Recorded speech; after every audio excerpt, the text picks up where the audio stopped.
Welcome to. Hold on. All right, this is better. Welcome to episode 1 of The Medicine Witch. This episode, we're going to name this episode DOA. And the reason why we're naming this episode DOA because we're going to talk about death, the journey with it, our first introduction to it, our understanding of it, and how we have arrived here in the now moment with it. So, this is going to be a good episode. You're going to definitely want to tune in. So, what I want you guys to do is, I want you to think back to the first time, like, think back as far as you can to the first time when you experienced death. And it could come in any form. It could be the death of a parent, the death of a friend, the death of a celebrity, the death of a pet. What was your first experience with death? I want you to think about that. Let's take a second and think, think. But for me, I can recall it. Like I can literally put myself back into that moment as if like it was happening all over again. So for me, I was 12. And my grandmother, who I love dearly, my grandmother from my paternal side, she passed away. That was my first experience with death. The first time I could remember death, let's say that. It wasn't a good experience. It wasn't. Of course I was heartbroken because I lived the light and the dark. My father's side was the light, in my opinion, and my mother's side was the dark. This is my opinion. This is my experience. This is my journey. But I experienced the light and the dark, and his mother, my father's mother, was the light. She was my safe haven. She was my escape. She was my everything. And when she passed away, I don't think I knew how to grieve. I don't think I knew how to interpret what death was at 12 years old. But the interesting thing is that my parents had an interesting journey. Like I knew very early on that my parents carried shadows, that they were on their own journey and that eventually they would come back home to their children. So I think my experience with that, or the knowing with that, is what was part of the disconnect when it came to my grandmother transitioning over. Of course, at that time at 12, society had fed me nothing but, death is the end all be all. Like, that's the end. We don't come back from that.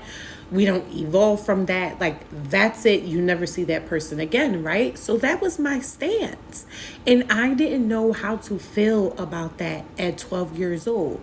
Not only that, my mom was, battling addiction. She had to take me to the funeral, but she fell asleep and was nodding out at the funeral. You know what I'm saying? Like, this is embarrassing. Snoring very loud. I love my mother to death, but like, this is what happened, and I'm telling my story. And my father, of all people, her own son, wasn't even there. He wasn't even at the funeral. Unfortunately, he was incarcerated because jail in the streets and the demons and the addiction mattered more to them too than their children. I knew they loved me, but I also knew that the trauma that they carried, the life that they journeyed, needed to dissolve before anything else could evolve. That's just what it was. I remember sitting in the funeral home and really questioning at 12 years old why my father wasn't there, because I couldn't understand it. I knew from watching on TV that prisoners could get permission to go to funerals. You know what I'm saying? Like, especially if it was their mother. I knew you could get the permission. I just could never understood why. I sat there and I was like, I don't get it. And The funeral was interesting. It was an open casket funeral. Um, she looked like herself, but she didn't. I went up to the casket. I didn't really want to, but my aunt, which was her only daughter, because my father was her only son and my aunt was her only daughter, it was only two kids. My aunt really encouraged me to go up to the casket to look at her. So that was my first experience with death. I just got white noise in my left ear. I don't remember crying about that until days later. And I think I cried in school. I think I was in like middle school and I cried in school because of the embarrassment of like my parents. You know what I'm saying? Like I carry the weight of the embarrassment of my parents, not the weight of the grief of my grandmother transitioning over, but the weight from my parents. It was just like bugged out. It was crazy. I remember them reading the obituary. I remember sitting in the front row. You know how Lauren London referred to sitting in the front row at a funeral? Like it's different when you sit in the front row. Of course, it's different because it was my grandmother comparable to her spouse, you know, her significant other, but it's different when you sit in the front row. You know what I'm saying? Like you experience the visual aspect of death completely different. So yeah, I didn't grieve with that until like later on, maybe like a week or two later. I did the crying. I probably cried for like a day and then I got over it. You know what I'm saying? Because it was like, for me, it was like she was gone. That was a part of my heart that was missing, and I wasn't getting that back. So then there's that. You know what I'm saying? So that was my early experience, my earliest experience with death. And I don't think emotionally I journeyed that well, but I also didn't know how to. You know what I'm saying? Because my parents wasn't really around. I was being raised by my grandmother who was still kind of young, who didn't really want the responsibility of grandchildren. You know what I'm saying? Like she took it on because God forbid. You know what I'm saying? But that was my first experience. So, you know, it was like I think I learned what the frequency of death was, like what it meant.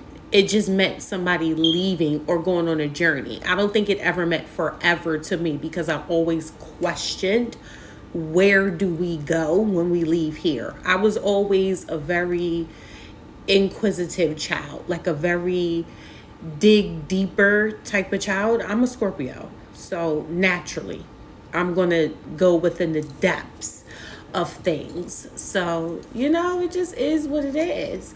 I hope your experience, your first experience or encounter with death is not heavy. And if it is, hopefully this episode of the podcast can help you shift through that, can help you break that down into layers and help you grieve properly through that, because each death is different. The death of my grandmother is not equal to the death of my best friend, because if I'm not mistaken, that was the next death for me. After my grandmother passed away, like everything went downhill from there, because she was kind of like the stability still. My parents was out doing whatever they was doing, and then my mother's mom had already moved to Detroit, so we was just winging it. You know what I'm saying? We was living in Atlantic City. We was winging it in the 90s. Hello.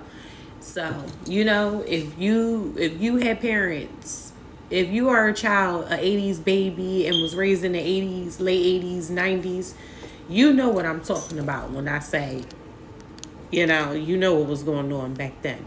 But everything went downhill, and all I remember is that although it seemed very long, we ended up in Detroit, Michigan, honey, because there was no adult supervision. At least it wasn't a reliable one. So that's what happened with that. But we ended up in Detroit, and that's where the incident with my best friend, that was the next incident of death that I experienced with my journey. And that was completely different because that happened when I moved back home because my mother got her life together. So that was interesting.